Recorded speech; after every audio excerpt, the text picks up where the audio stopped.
Good morning students. आज का जो हमारा नेक्स्ट टॉपिक है वो क्या है, ग्राफ्ट के बारे में।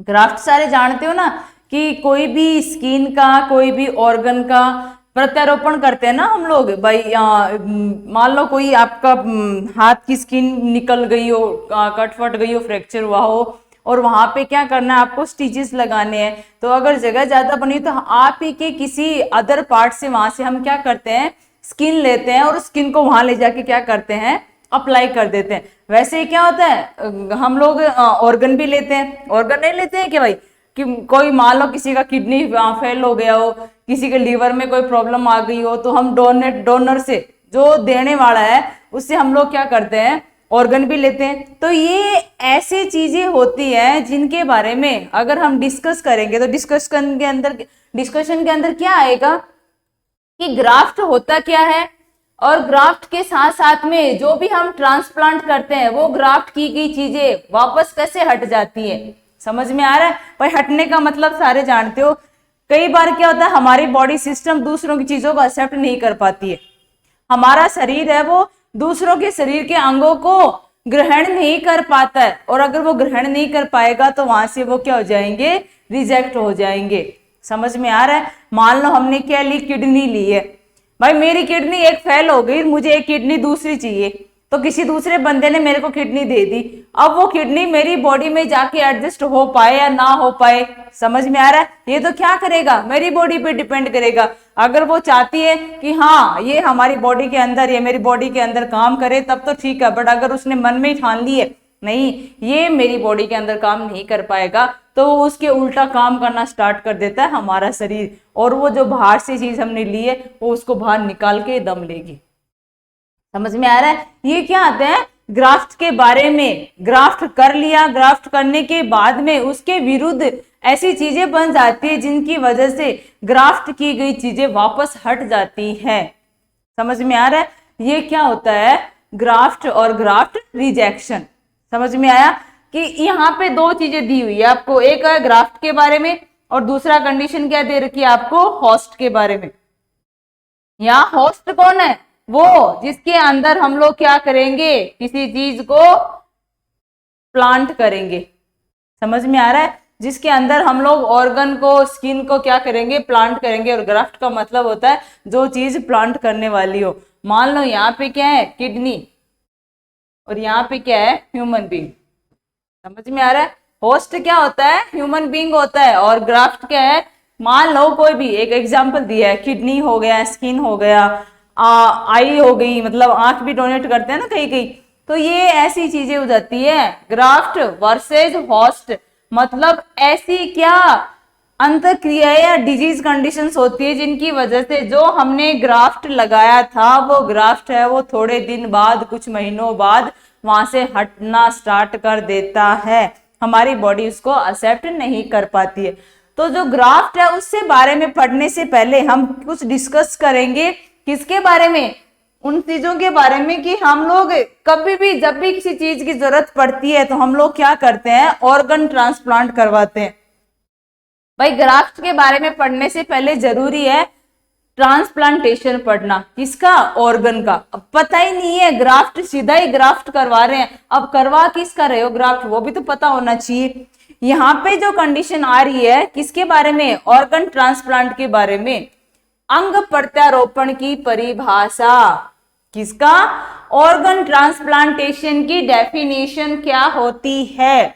जब किसी बीमारी के कारण एक व्यक्ति के शरीर का कोई भी अंग, किसी इंसान में कोई बीमारी हो गई और उस इंसान की बीमारी के कारण उसके शरीर का क्या हो गया, किसी भी एक ऑर्गन का परमानेंटली खराब हो जाना। समझ में आ रहा है? मान लो किसी में कोई बीमारी हुई और उस बीमारी की वजह से उस इंसान के अंग का क्या हो गया, वो खराब हो गया अथवा कार्य करना बंद कर दे, तो इस स्थिति में विभिन्न जांचों के द्वारा एक सुनिश्चित हो जाने के पश्चात कि एक डोनर का स्वस्थ अंग उस व्यक्ति में लगा दिया जाता है। समझ में आया? मान लो किसी व्यक्ति को कोई बीमारी हुई, बीमारी की वजह से उसके अंदर क्या हो गया, उसका अंग या तो खराब हो गया या वो काम करना बंद कर रहा है। अब उस टाइम पे सारी जांच वांच करने के बाद, जांच पड़ताल के बाद हम लोग क्या करते हैं, डोनर को ढूंढते हैं जो क्या करता है, ऑर्गन डोनेट करना चाहता है। उस डोनर को ढूंढेंगे, उस डोनर से उसका स्वस्थ अंग लेके हम क्या करेंगे, उस बीमार व्यक्ति के अंदर लगा देंगे। इसी को आप क्या बोलते हो, organ transplantation. Is that clear कि ऑर्गन ट्रांसप्लांटेशन आप किसको बोलते हो, वो सिचुएशन जिसके अंदर मान लो किसी भी एक इंसान का अंग खराब हो गया हो या काम करना जिसने बंद कर दिया हो, तो उस इंसान के शरीर में किसी स्वस्थ आदमी का स्वस्थ अंग क्या करना, प्रत्यारोपण करना या प्लांट करना क्या कहलाता है, ऑर्गन ट्रांसप्लांटेशन। इसी प्रक्रिया को आप क्या बोलते हो, organ transplantation. Is that clear. ये क्या है, ग्राफ्ट से पहले जरूरी होता है पढ़ना कि भाई ग्राफ्ट, हमारी बॉडी हमारे शरीर का ग्राफ्ट नहीं करेगी, हमारी बॉडी हमारे शरीर के चीजों को बाहर नहीं निकालेगी, वो उन चीजों को बाहर निकालती है जो बाहर से हमारे शरीर में प्रत्यारोपण की गई है। समझ में आया, जो बाहर से हमारे शरीर में ट्रांसप्लांट की गई है, उन्हीं चीजों को हमारा शरीर क्या करवाएगा, अवॉइड करेगा कि तू जा बाहर, कितने दिन तक रहेगा, मैंने बहुत झेल लिया तेरे को, अब तुझे बाहर निकलना ही पड़ेगा। ये हमारी बॉडी के इम्यून सिस्टम पे डिपेंड करता है कि वो हर एक चीज को बाहर से आई हुई को टॉलरेट नहीं कर सकते। समझ में आ रहा है। तो यहाँ पे तो कंडीशन पहले आपको क्या करनी है, रिजेक्शन से पहले ऑर्गन ट्रांसप्लांट। भाई रिजेक्शन हो किसका रहा है, हमारा शरीर हमारे शरीर का रिजेक्शन नहीं करता है, दूसरी चीजों का रिजेक्शन करता है। हम अपने आप को रिजेक्ट करते हैं क्या, नहीं। सामने कोई दूसरा बंदा है, उसको आपको कुछ करने के लिए कुछ बोल रहा है या उसको पसंद करने के लिए कुछ बोल रहा है, तो ही हम उसको रिजेक्ट करते हैं, है कि नहीं है। अपने परिवार के लोगों को रिजेक्ट नहीं किया जाता, दूसरे लोगों को रिजेक्ट किया जाता है। यही यहाँ पे ऑर्गन के साथ में होता है। तो जब हमारे शरीर में दूसरे इंसान का एक स्वस्थ अंग लगा दिया गया हो, उसी को आप क्या बोलते हो, ऑर्गन ट्रांसप्लांटेशन। अब नेक्स्ट हम पढ़ेंगे क्या, ग्राफ्ट। भाई ग्राफ्ट की नॉर्मल डेफिनेशन देखोगे, किसी व्यक्ति, ये क्या है, ग्राफ्ट है। ग्राफ्ट का मतलब क्या होता है, कोई भी छोटा सा टुकड़ा मान लो स्किन का, छोटा टुकड़ा मान लो स्किन का, समझ में आया, कोई भी स्किन का छोटा टुकड़ा, कोई टिश्यू जो हमारे शरीर में क्या किया जाएंगे, लगाए जाएंगे। दूसरों के, खुद के भी होती है स्किन, तो अगर यहाँ मुझे स्किन लगानी है, रप्चर हो गई है, तो मैं यहाँ से अपने ही किसी पार्ट की स्किन की वहां से स्किन लेऊंगी और यहाँ पे क्या कर देंगे हम लोग, अप्लाई कर देंगे। वो तो ऑटोग्राफ्ट होता है, खुद की स्किन को खुद पे ही अप्लाई करना। तो वहां तो रिजेक्शन के कोई चांस ही नहीं है, क्योंकि वो तो मेरे शरीर का अंग है। समझ में आया। तो यहाँ पे क्या होता है, कोई भी छोटा टुकड़ा हो स्किन का, कोई टिश्यू हो, तो किसी व्यक्ति के किसी अंग के स्थायी रूप से खराब हो जाने पर किसी अन्य व्यक्ति का स्वस्थ अंग जो कि उस व्यक्ति में ट्रांसप्लांट किया जा रहा है, उसी को आप क्या बोलते हो, ग्राफ्ट बोलते हो। अगर किसी व्यक्ति के किसी भी अंग के प्रति कोई भी ऐसी चीज आ गई हो जो खराब सिचुएशन के अंदर हो, तो उस खराब सिचुएशन वाली जगह पे किसी हम स्वस्थ या अच्छे व्यक्ति की स्वस्थ ऑर्गन, अंग, टिश्यू, त्वचा, किसी को भी अगर हम उस अस्वस्थ व्यक्ति में लगाते हैं, उसी को आप क्या बोलते हो, ग्राफ्ट बोलते हो। समझ में आ रहा है। वो ऑर्गन ट्रांसप्लांट है, यहाँ पे क्या है, ग्राफ्ट है कि किसी भी इंसान का, अब ये ग्राफ्ट अपना खुद का भी हो सकता है, उसके भाई बहनों का भी हो सकता है, और आस पड़ोसियों का भी हम ले सकते हैं। समझ में आया। ये क्या होता है कि खराब हो जाने पर किसी अन्य व्यक्ति का जो कि वो स्वस्थ है, अगर उसका अंग, उसका टिश्यू, उसकी सेल, उसकी स्किन अगर हम लोग उस अस्वस्थ व्यक्ति पे लगाएंगे, उसी को आप क्या बोलते हो, ग्राफ्ट बोलते हो। दोनों डेफिनेशन समझ में आई। ऑर्गन ट्रांसप्लांटेशन क्या होता है और ग्राफ्ट, दोनों एक ही चीज है। वहां पे भी इंसान की सिचुएशन खराब थी और सही करने के लिए हमने बाहर से सही चीज लगा दिया, यहाँ पे भी हम लोग सिचुएशन को ही सही कर रहे हैं। समझ में आ रहा है। तो दोनों कंडीशन क्या है, सेम ही है। यहाँ पे ग्राफ्ट, वहां सिर्फ ऑर्गन लगाए जाते हैं, यहाँ पे इस ग्राफ्ट के अंदर स्किन भी आ सकती है, कोई भी टिश्यू आ सकता है, कोई भी ऑर्गन आ सकता है, मतलब जितनी भी चीजें हैं जो खराब सिचुएशन को सही करने में काम आती है वो सारी क्या होती है, ग्राफ्ट होती है। Is that clear? नेक्स्ट अगर हम डिस्कस करें ग्राफ्ट रिजेक्शन, भाई ग्राफ्ट पढ़ लिया, अब ग्राफ्ट पढ़ने के बाद हमें पढ़ना भी तो है ग्राफ्ट को रिजेक्ट करना। हमने लगा तो दिया उस इंसान में उसको ठीक करने के लिए, हमें क्या पता था ये आगे जाके वहां से वापस हट जाएगा। समझ में आ रहा है? भाई घर वालों ने जबरदस्ती क्या कर दी थी, शादी कर दी थी बच्चे की। अब उनको ये थोड़ा पता था कि हमारा बच्चा इतना निकम्मा है कि वो शादी की हुई को तोड़ भी सकता है। समझ में आ रहा है? उस लड़की को रिजेक्ट भी कर सकता है। आई बात समझ में? अगर उसकी खुद की पसंद की होती तो वो रिजेक्ट नहीं करता, बट वहां पे घर वालों की पसंद से की गई है तो वो उसको रिजेक्ट भी कर सकता है। उसको टॉलरेट करने की जो भी कैपेबिलिटी है वो कर भी सकता है, नहीं भी कर सकता। ये चीज यहाँ पे है ग्राफ्ट रिजेक्शन के अंदर।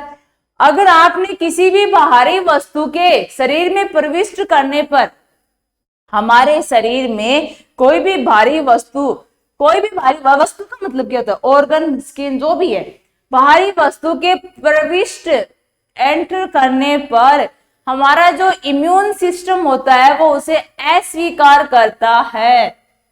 जब भी कोई बाहरी वस्तु या बाहरी चीज हम हमारे शरीर के अंदर लेके जाते हैं तो हमारा शरीर का इम्यून सिस्टम वो क्या करेगा, उसको रिजेक्ट करेगा। ग्राफ्टिंग के मामले में भी ये बात लागू होती है। समझ में आ रहा है? ग्राफ्टिंग के मामले, जैसे हमारे इम्यून सिस्टम बाकी चीजों को रिजेक्ट करता है, वैसे ग्राफ्टिंग के मामले में भी ये बात लागू होती है। जब व्यक्ति के शरीर में बाहरी ऊतकों अथवा ऑर्गन को ट्रांसप्लांट किया जाएगा तो शरीर का जो इम्यून सिस्टम है वो सक्रिय, एक्टिव हो जाएगा तथा रिजेक्शन रेस्पॉन्स प्रदर्शित करेगा।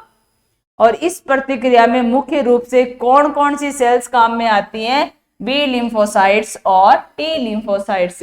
ये दो प्रकार की ऐसी सेल्स होती है जो हमारे इम्यून सिस्टम को इतना ज्यादा एक्टिवेट कर देती है कि जो बाहर से चीज आई है वो उस चीज को बाहर निकाल के ही दम लेते हैं।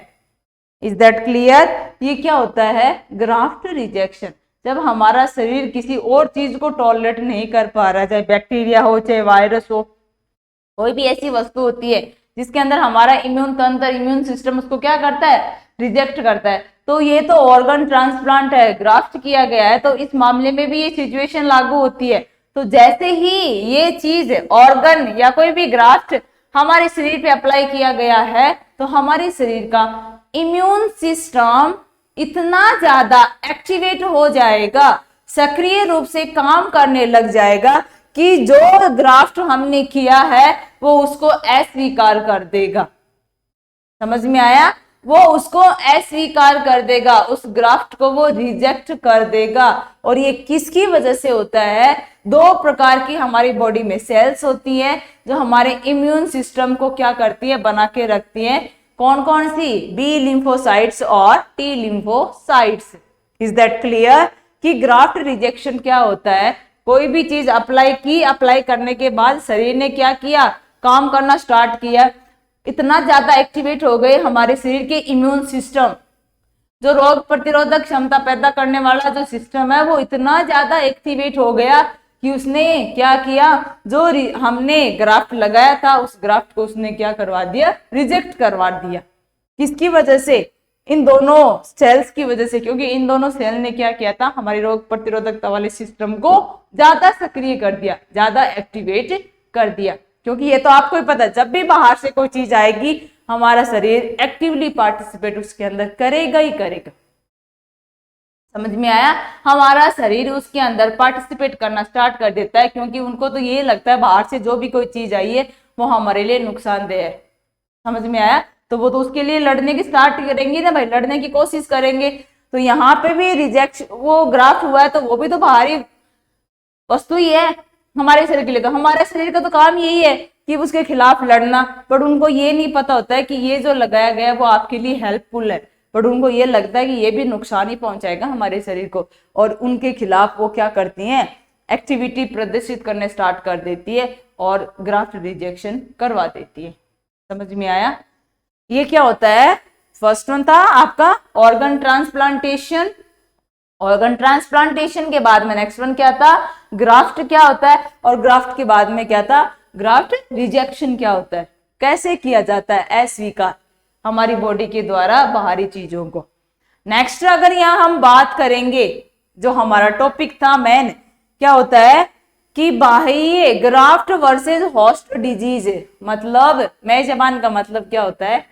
एक ह्यूमन बीइंग बता दिया ना मैंने कि बाह्य ऊतकों के विरुद्ध जो ह्यूमन बीइंग होता है, वो ह्यूमन बीइंग कौन कौन सी ऐसी क्रियाएं करता है जिसकी वजह से ग्राफ्ट है वो रिजेक्ट हो जाएगा। प्रत्यारोपण के पश्चात जब जिन्होंने डोनर का मतलब जिन्होंने अपना अंग दिया है, डोनर अंग के द्वारा मेजबान को बाह्य वस्तु मानते हुए, अब यहां पे चीज समझना, वहां ग्राफ्ट में क्या था? ग्राफ्ट में ये था कि हमारा शरीर जो हमें दी गई चीज है उसको रिजेक्ट कर रहा था। Is that clear? हमारा शरीर जो क्या कर रहा था, हमारे शरीर में कोई ऐसी चीज लगाई गई थी तो इन्होंने क्या किया था? लगाई गई चीज को रिजेक्ट करना स्टार्ट कर दिया। बट यहां क्या है? जिसने जो चीज दी है, इज दैट क्लियर? कि जिसने जो चीज दी है, अब मान लो मेरे शरीर के अंदर मैंने किसी की किडनी ली है, अब यहाँ पे मेरा शरीर ना काम करके यहाँ पे क्या करेगा? जो किडनी मैंने ली है वो किडनी ये समझेगी कि ये तो किसी दूसरे इंसान का शरीर है, मेरा शरीर तो कोई और ही था।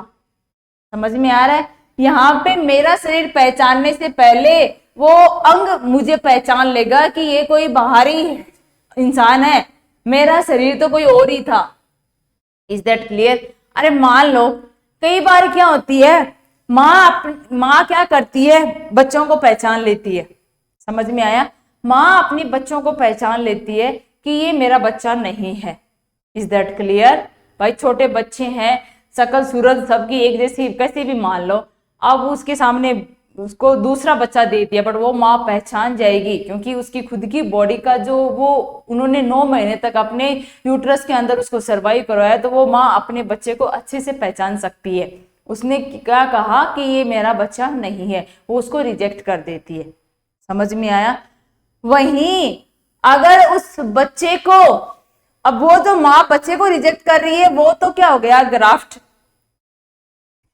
यहां पे क्या होता है? ग्राफ्ट वर्सेस होस्ट डिजीज का मतलब ये होता है कि जो बच्चा है वो माँ की गोद में जाते ही वो बच्चा पहचान जाएगा कि ये तो मेरी माँ की गोद नहीं है, ये तो आंटी की, ताई की, किसी और की है, मेरी माँ की गोद तो नहीं है, ये मैं अपनी माँ की गोद में नहीं हूं, मैं किसी और की गोद में हूं।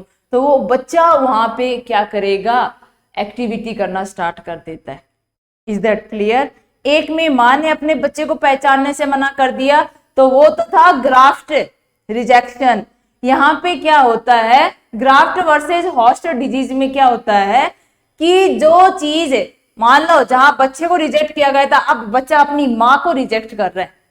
अब क्योंकि उसकी माँ नहीं है ना, वो भाई वो बच्चे की मदर नहीं है, वो बच्चा जिस भी मदर की गोद में जा रहा है उसको ये लग रहा है कि ये मेरी मदर नहीं है, ये किसी और की मदर है, मेरी मदर तो ये नहीं है। तो वहां पे वो एक्टिविटी शो करने लग जाएगा। तो वहां पे ये क्या हो गया? मदर तो रिसीवर है और बच्चा क्या है? डोनर। अब चीजें ध्यान से समझना, पहली वाली सिचुएशन में रिसीवर ने चीजें रिजेक्ट की थी, ये वाली सिचुएशन के अंदर डोनर चीजें रिजेक्ट करेगा। डिफरेंस समझ में आया दोनों का? यहाँ पे क्या करेगा?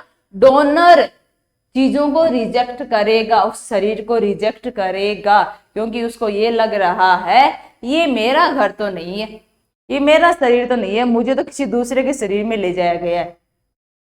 आई बात समझ में? तो जब डोनर का अंग होस्ट को बाह्य वस्तु समझेगा, समझ में आया है? उस होस्ट को बाह्य वस्तु समझकर इसका रिजेक्शन कर दिया जाता है तो इसे ग्राफ्ट विरुद्ध मेजबान डिजीज कहा जाता है। ग्राफ्ट वर्सेस होस्ट डिजीज कहा जाता है। जब डोनर का अंग होस्ट को बाह्य वस्तु मानते हुए इसकी शरीर का रिजेक्शन कर देता है, उसी को आप क्या बोलते हो, ग्राफ्ट वर्सेस होस्ट डिजीज। समझ में आया? इसे संक्षिप्त में graft versus host, GVHD, graft versus host disease भी लिखा जाता है। Is that clear? ये चीज क्या होगी, ग्राफ्ट वर्सेस होस्ट डिजीज, जब डोनर का अंग किसको, होस्ट को या रिसीवर को क्या समझेगा, बाहरी वस्तु समझेगा और समझ के उसको रिजेक्ट कर देगा, वो क्या कहलाता है, graft versus host disease. Next अगर यहाँ हम बात करेंगे किसकी, तो ग्राफ्ट के विरुद्ध क्या बनती है, जो भी अंतःक्रियाएं बनती हैं उसके शरीर में, ये दो प्रकार की हो सकती है। एक होता है एक्यूट और एक होता है क्रोनिक। अरे एक्यूट का मतलब होता है जल्दी रिजेक्ट करना और क्रोनिक का मतलब होता है थोड़ा टाइम लेके रिजेक्ट करना। समझ में आ रहा है? अब यहाँ पे इसकी बात करेंगे, एक्यूट रिजेक्ट के अंदर क्या होता है, यह डिसऑर्डर प्राय 2 से 3 सप्ताह के बाद ही उत्पन्न होता है। जो एक्यूट ग्राफ्ट रिजेक्शन है या acute GVHD graft versus host disease है, ये प्राय 2 से 3 सप्ताह मतलब 14 से लेके 20-21 दिन के बाद ही उत्पन्न होता है। हालांकि इससे पहले भी हो सकता है, इसके बाद में भी हो सकता है, 70-80 दिनों तक भी उत्पन्न हो सकता है। और इसके दौरान शरीर में क्या आएंगे, निम्न प्रकार के लक्षण देखने को मिलेंगे। मोस्टली जो 2 से 3 सप्ताह के अंदर अंदर या उससे पहले या उसके बाद में जो ये ग्राफ्टिंग के लक्षण आएंगे उसको आप क्या बोलते हो, acute. Is that clear? Acute का मतलब क्या होता है, जल्दी। Acute graft versus host disease के क्या क्या लक्षण आपको देखने को मिलते हैं, उस इंसान को क्या होगा, डायरिया हो जाएगा, उसका जी मिचलाएगा, वॉमिटिंग उसको होगी, लीवर का इन्फेक्शन हो जाएगा, पित्त के बाद कोलेस्टेसिस, जहां पे गॉल ब्लैडर होता है, आपकी जो पित्त की थैली होती है उसके अंदर क्या हो जाती है, बाधा उत्पन्न हो जाती है। डर्मेटाइटिस, हमारे त्वचा पे संक्रमण हो जाएंगे। और ऊपरी जो भी राइट अपर क्वाड्रेंट होता है हमारे शरीर का, जैसे ये एब्डोमेन है, अगर हमारे शरीर को हम 4 भागों में बांटेंगे तो ये क्या होता है, right upper quadrant, left upper quadrant, right lower quadrant और लेफ्ट लोअर क्वाड्रेंट। ये 4 पार्टों में हम अपने शरीर को बांटते हैं। तो यहाँ ये वाला जो पोर्शन है राइट साइड के ऊपर वाले क्वाड्रेंट के अंदर क्या होगा, पेन होगा, किसको, जिसके अंदर ग्राफ्ट रिजेक्शन हुआ है। Is that clear? कि दाएं ऊपरी भाग में दर्द फील होगा, किसको, उस इंसान को जिसके अंदर आपने क्या किया है, ग्राफ्टिंग की है, ऑर्गन ट्रांसप्लांट किया है। Is that clear? ये क्या होते हैं, एक्यूट ग्राफ्ट रिजेक्शन। समझ में आया क्या होता है ये एक्यूट ग्राफ्ट रिजेक्शन, जिसके अंदर 2 से 3 सप्ताह के भीतर उस इंसान के अंदर ये सिम्टम्स है वो देखने को आपको मिल सकते हैं। ये हो गया एक्यूट ग्राफ्ट रिजेक्शन। अगर यहाँ हम नेक्स्ट की बात करें, जिसको आप क्या बोलते हो, क्रोनिक ग्राफ्ट रिजेक्शन। इस क्रोनिक ग्राफ्ट रिजेक्शन के अंदर क्या होता है, ये ट्रांसप्लांटेशन 3 महीने बाद उत्पन्न होता है।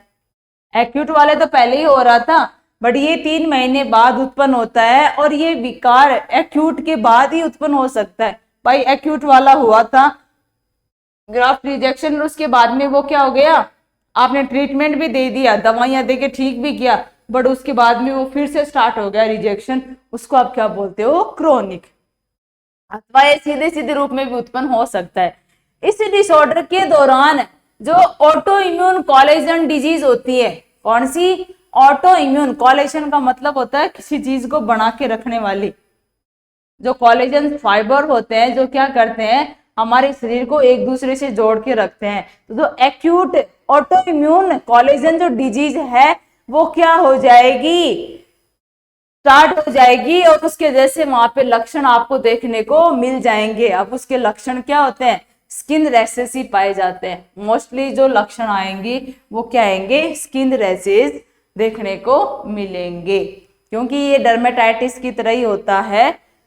जो स्किन का इन्फ्लामेशन इन्फेक्शन होता है उसकी जैसे ही इसके अंदर क्या आएंगे, सिम्टम्स आएंगे। क्या कि ये 100 दिन के बाद में होता है, एक्यूट के बाद होता है, या सीधा डायरेक्टली भी हो सकता है। क्यों, 3 महीने तक तो वो काम कर लिया, 3 महीने बाद बॉडी ने कहा भाई मैं तेरे को नहीं रखूंगा।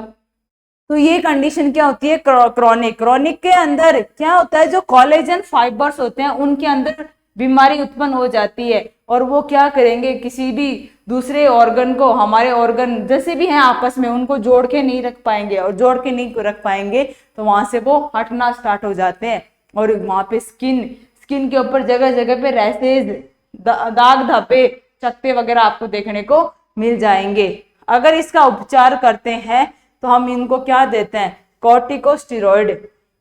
जो ड्रग्स आपके इम्यून सिस्टम को क्या करते हैं, बढ़ा के रखते हैं, वो कॉर्टिकोस्टेरॉइड, जिसके अंदर हमें कौन सी कॉर्टिकोस्टेरॉइड देते हैं, इम्यूनोसप्रेसेंट।